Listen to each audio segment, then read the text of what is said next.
Yeah, what up, y'all? So today we got a video by Law&Crime Network. And it's titled something crazy. I ain't gonna lie to y'all, man. This story is about to be bananas. Like these teachers nowadays, man. Anyway, let me get to the title, man.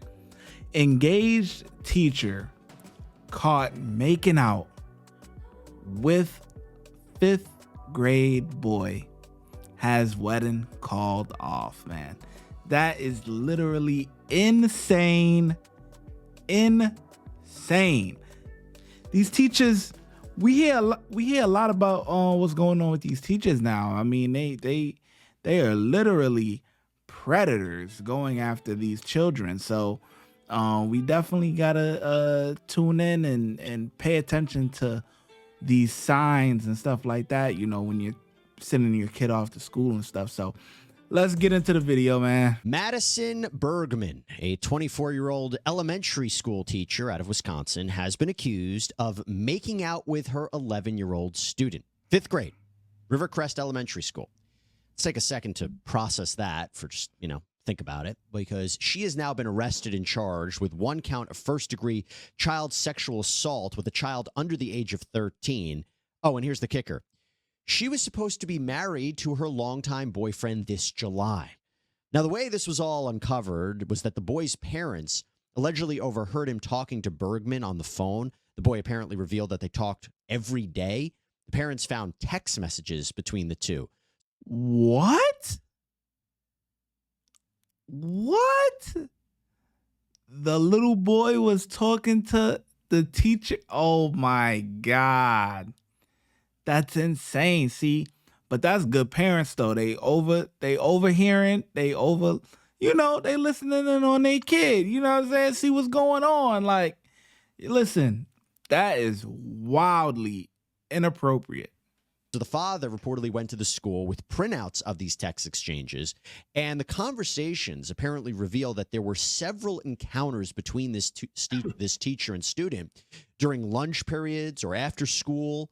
But there's more, because police discovered more details through the messages and also handwritten notes between the two, where Bergmann allegedly admitted to how much she enjoyed being intimate with the boy, namely him touching her and then making out. It's pretty disgusting, to say the least. In one of the notes, Bergmann allegedly wrote, quote, "One of my cousins is in the 5th grade, and I can't imagine a man talking to her how we talk. I know we have a special relationship, and I do love you more than anyone in the world, but I have to be the adult here and stop." I know you're enjoying the video. I'm sorry that I had to interrupt, but I just wanted to tell you that we now have members-only content. Make sure you hit that subscribe button. Make sure you hit that bell notification, and make sure you hit right here, join, right? We have supporter, gives you certain perks as far as emojis, badges, and stuff like that. Then we have early access, which is you have early access to the videos that will be coming up on the channel, plus whatever comes in the supporter package. And then you have VIP, which you get everything in the supporter package and in early access, but alongside members only live streams. You can join me on the live stream if you want. And we have exclusive, and I mean exclusive, members only videos. Make sure you hit that subscribe button and make sure you join the members only. One alleged text exchange, the victim said, quote, "Ha ha ha, bro, I just want to make out with you." The teacher is accused of replying with, "I do too, like all the time." She also claims that she was... What?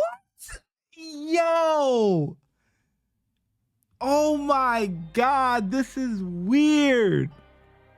Nah, these teachers is built different nowadays. Like, bruh, these teachers is real life weirdos. Look, she looked like she a bug out, man. She a toon, bruh. Like, what? You want to make out with an 11-year-old? What is going on? Obsessed with this boy in one of these messages. Oh boy, let's talk about this with renowned predator catcher Chris Hansen, host of Takedown on True Blue and the podcast Predators I've Caught. Chris, great to see you. Again, I always say I wish it was under better. Yes, I wish it was under better circumstances. What are your thoughts on this?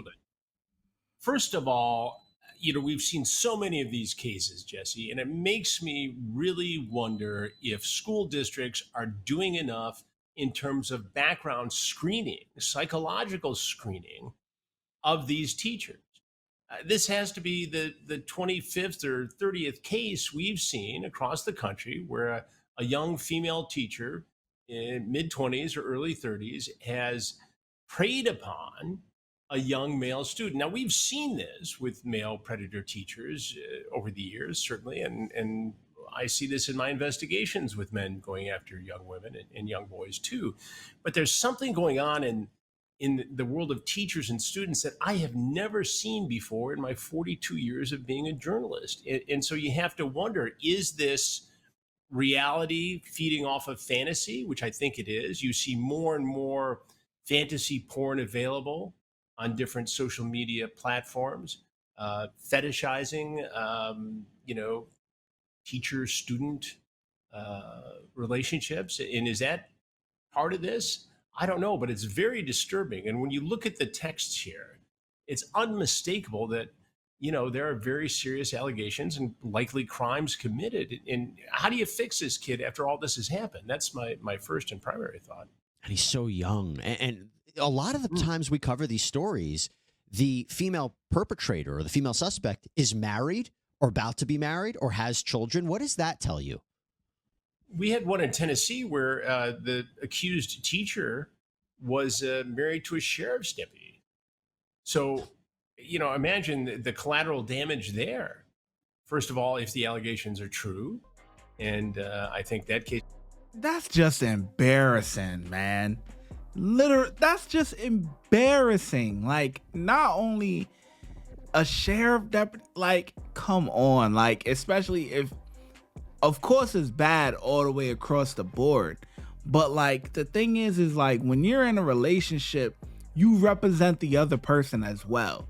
So your actions represent the other person. You know what I'm saying? So if you do something messed up, your partner is going to have to answer for that, or people look at them weird and, you know what I'm saying? Be like, yo, your girl did that? Like, your girl, what type of stuff y'all on? Like, that's just, oh man. I don't get it. I really don't get it. Like, you want a kid? That's crazy. Just headed towards a plea agreement. It devastates a family. And for what? To have this fantasy? I mean, obviously something goes on in the mind of someone like this where they're either trying to recreate a pleasant situation in their past, some sort of contact with a boy that they haven't had in a while, and there's a need to recreate this, or it's a power trip. The teacher in this case must have some kind of feeling of control that is exciting to her in terms of a sexual fantasy, to have power over this kid in the classroom, and then to have him in her car or in a cloakroom or wherever this is going on, to kiss and have him sexually arouse her. I mean, it's really disturbing. And so I think it's time for school districts to really take a close look at who they're hiring and what kind of screening they undergo during the hiring process. One of the things that really stood out about this case was the communications, because it's being reported the boy's parents had given Bergmann, when they apparently invited her on a skiing vacation with the family, they exchanged numbers. And that's how this young boy and this teacher were starting to communicate. That was an interesting detail, that apparently they might have had so much trust in her to invite her on a vacation. And I don't think it's uncommon for families to become close to teachers. I know when my kids were younger, it was not uncommon for me to know the teachers. I don't think anybody ever joined us on a ski trip or anything like that, but we certainly knew the teachers. We were friendly with them at school activities and fundraisers and things like that. And nah, Nah.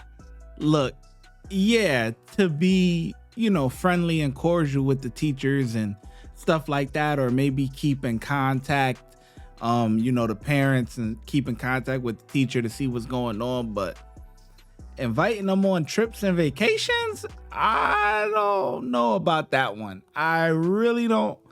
Nah, something ain't adding up with that. Never did I suspect of any sort of untoward relationship or contact. It just didn't cross my mind, even in the early days of the predator investigations. And you can imagine how careful I am, and especially back when, my guys are adults now, but when they were kids, how careful I was in terms of screening and background checks for, anything from a guitar teacher to a tutor. I had my own background check, but not everybody has, access to the things I have access to. So I think big picture, we have to be better about hiring and screening. At micro level, God, this is just such a disturbing case for this woman to prey upon this boy. And again, so many people look at this as a schoolboy fantasy type thing that, God, any young boy would love this and love the attention from a good looking adult woman. But it has damage that has an impact for many years to come.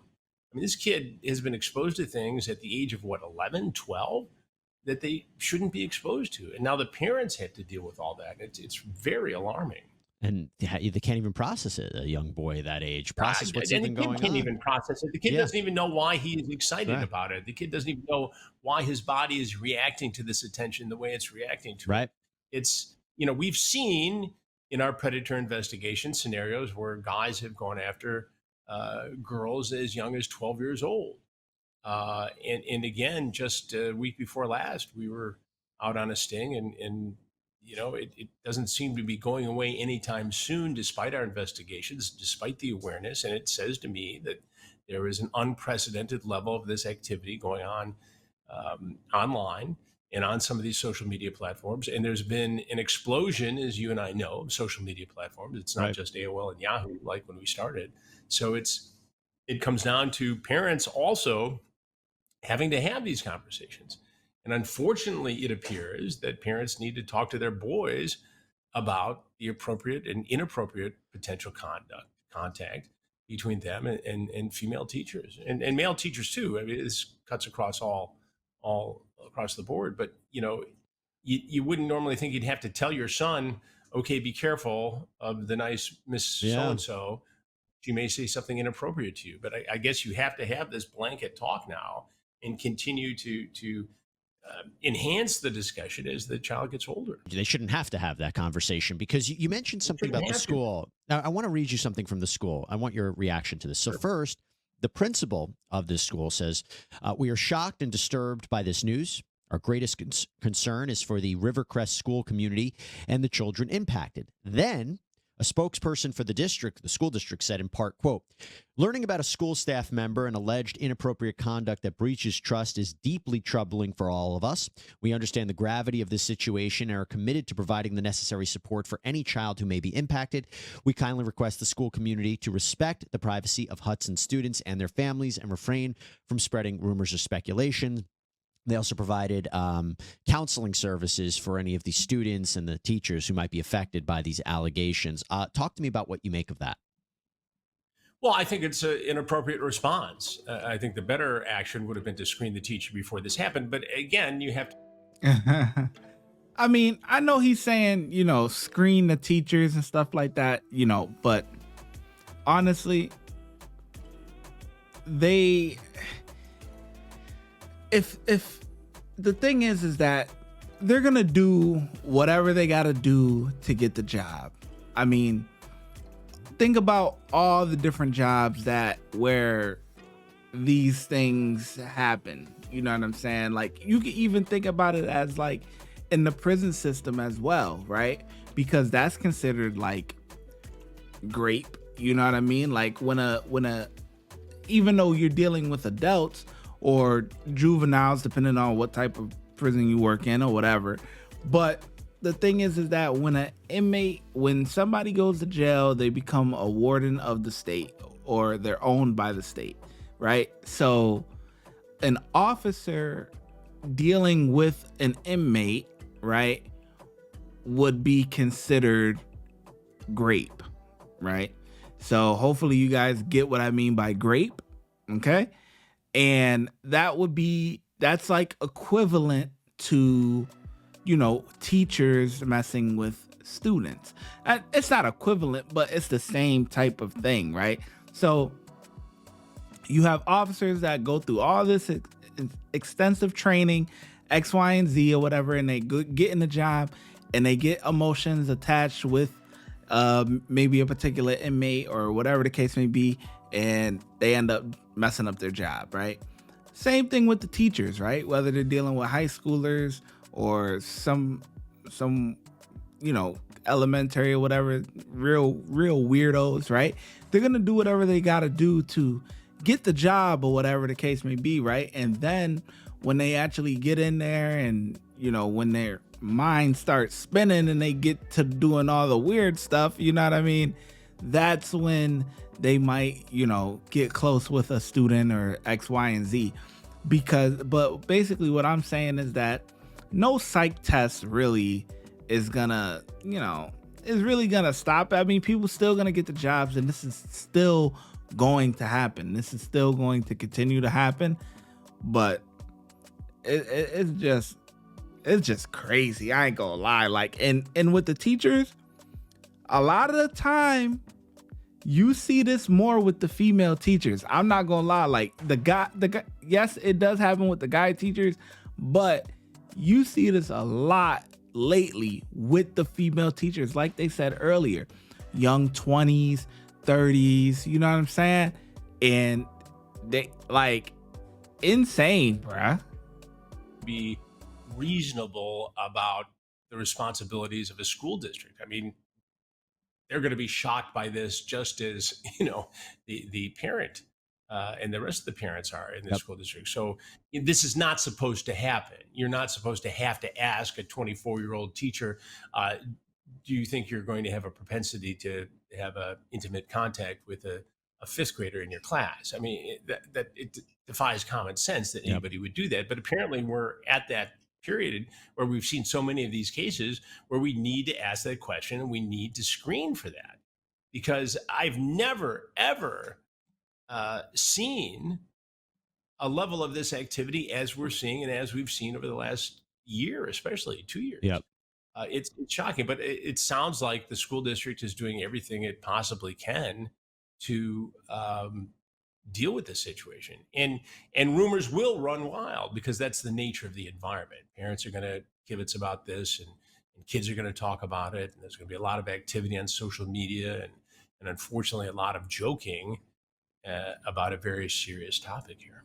And let me wrap this up with what we can expect here. So she has been charged with one count of first-degree child sexual assault with a child under the age of 13. And my understanding of Wisconsin law, that defines it even as just sexual contact. So you didn't need to have intercourse in order to be found guilty of this Class B felony. Class B felony, again, my understanding is up to 60 years in prison. And with respect to her current legal state, she was let out on a $25,000 bond. She's not allowed to be on school property or have contact with the victim, of course, or anyone under the age of 18. She's also subject to GPS monitoring. She has been suspended, placed on administrative leave. No surprise there. Her next court appearance is at the end of the month on May 30th. Do you think that this is a situation where we may see a plea deal? Because I don't know how you defend against a case like this unless you say that. Yeah, I think this is a tailor-made. Yeah, this is a tailor-made case, Jesse, for a plea or agreement in which she accepts responsibility, has to go through treatment, counseling, perhaps a small amount of jail time. You can debate the jail time and is that proper punishment without any prior history of this. It seems, depending on the jurisdiction, it seems like it's headed for a plea with lengthy probation, registration as a sex offender, and probably no jail time. Now, you want to know who I feel sorry for is the fiancee who had all likelihood no idea this was going on. And how do you swallow this? I mean, God, I feel horrible for that fella and what he's dealing with right now. It's one thing to, your significant others having an affair, but This is something entirely different. this is it's unforgivable. If the allegations are true, and it appears certainly that there's strong evidence they are, this is one of those unforgivable things, and it's created enormous collateral damage across an entire community. A fiance, a child, and an entire school district is reeling from this because one woman's fantasy. And I would say, there was maybe a way to defend it if it was just this young boy coming out and saying this happened. But when you have the messages and you have the notes, the messages, the notes are just, It's not a Romeo and Juliet situation. This isn't a college undergraduate teaching assistant involved with a 17 or 18-year-old freshman. This is a child, plain and simple, being exploited and preyed upon by an adult. That's end of story. Chris Hansen, you can check him out on Takedown on True Blue and the podcast Predators I've Caught. Great seeing you, my friend. Thank you so much for coming on. Great to see you, Jesse. See you soon. These teachers are weird, out of control, preying on kids. Boy, oh boy, oh boy. An 11-year-old? Really? Like, what? And then you got the husband or the fiance. I mean, his world is turned upside down. I know he's sick right now. Like, you embarrassing me like this? Then what the families think? What her family think? Like, oh man, wow, just wow. Watch when I get in the mood. No time for the fakes. When you see me, I see you. No FaceTime. Shoot my shot, green beam. 2K shit that get a nigga lean.